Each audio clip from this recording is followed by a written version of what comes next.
Hello everybody, today we're going to do a flip through of a very interesting deck. This is the Tarot de Hermes Thoth, and it's a very interesting deck from 1981, a bit hard to get your hands on, or was hard for me to get my hands on.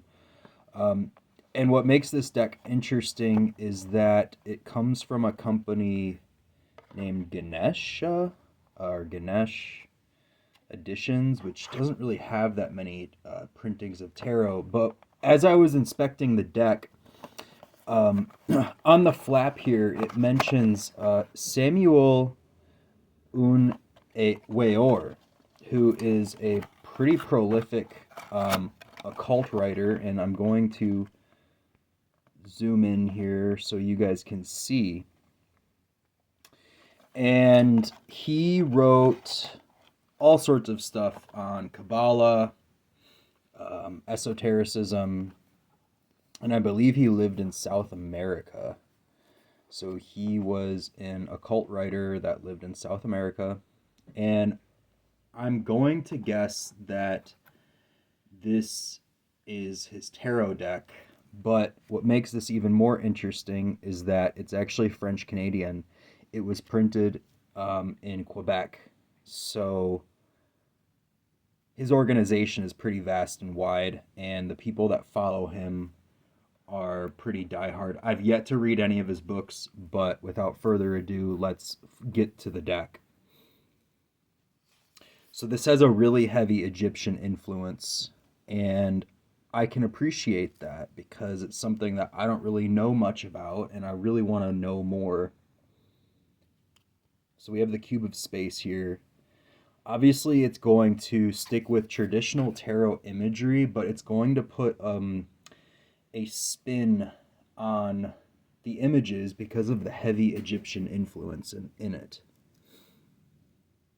Now, obviously, whoever designed this deck was really knowledgeable in Kabbalah, Western esotericism, and also Egyptian lore and astrology. So what strikes me is that the major arcana have the symbolism, but they also kind of have a heraldic shield at the bottom of the image to kind of reinforce what's going on. And we do have the Egyptian alphabet in the top left-hand corner. In the top right-hand corner, I'm not quite sure what that is. It also seems like to be some star constellations at the very top, but I might be wrong. I'm by far no expert. I am just avidly trying to find really cool tarot decks. And this is definitely one of them. Now, this will be available at thetarotauthority.com if anyone's interested. I will also be putting it on eBay and Etsy at a higher rate. But if you want to get the best deal from me, you can purchase it at thetarotauthority.com.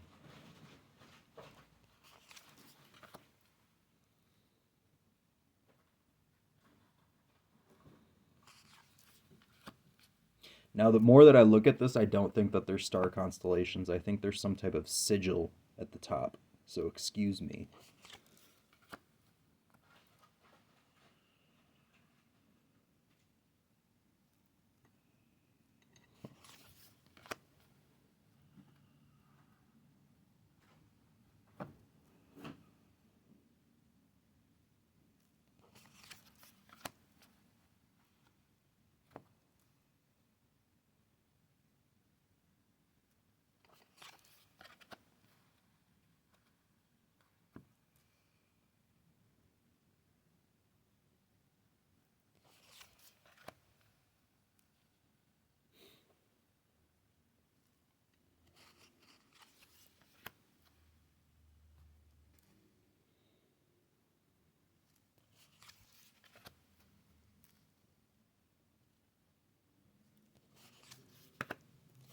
Now, when I got the deck, it actually came with two number 22s. As you can see, this one's pretty damaged, unfortunately.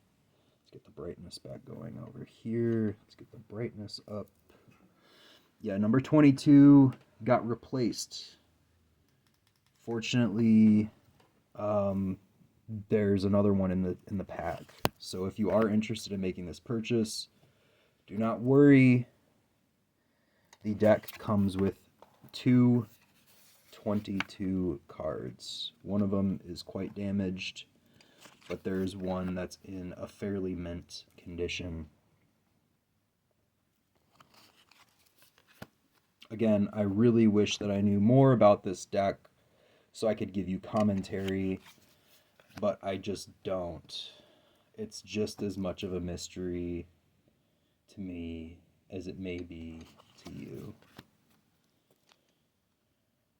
What is nice about this deck, though, that I've noticed, is that there are words for the minor arcana.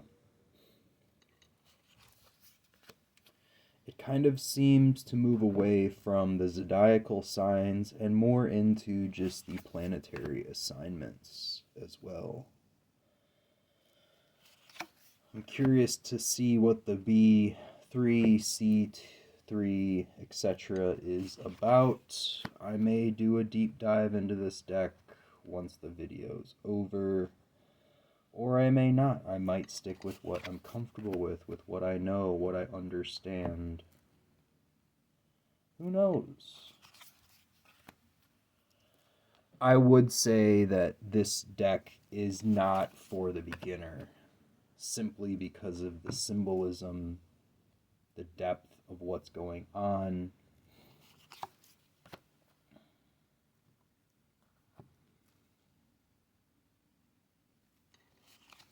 What would be kind of cool is doing a side-by-side with the Rider deck, but because it deviates so much from the Rider pack itself, without having suits, it may be difficult to find alignment. The more that I look at this deck, I feel that it may be operating on its own system of interpretation.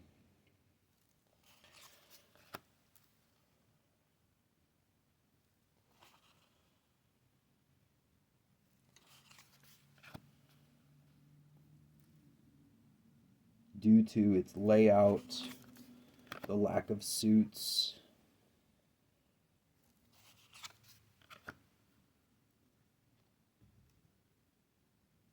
the heavy Egyptian influence,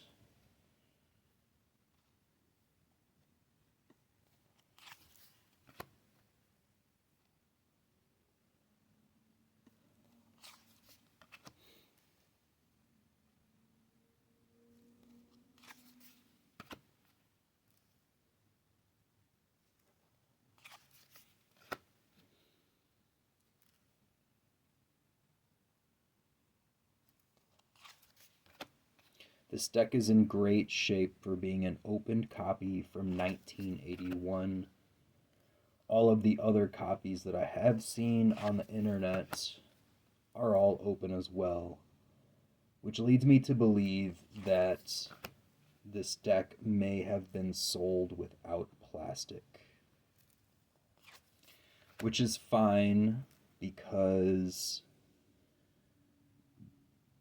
this is such an obscure printing company that they may have been so small that they didn't have a plastic wrapper to seal the decks.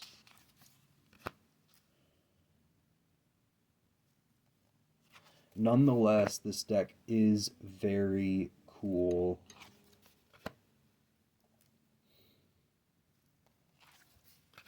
I want to thank you for spending the time watching this video, if you have made it this far. And I really wish all of you a blessing.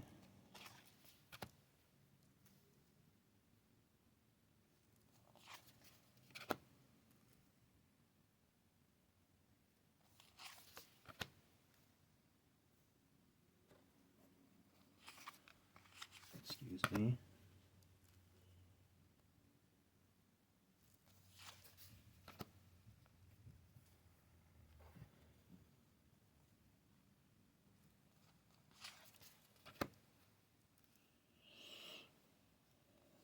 Now, when I saw Samuel Aun Weor on the deck box, I got really excited.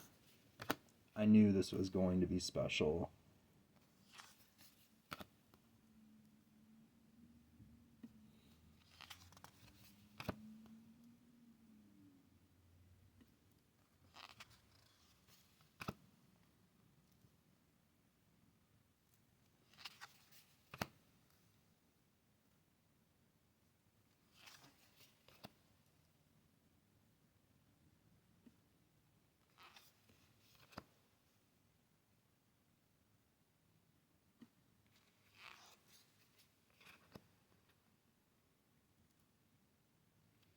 Okay.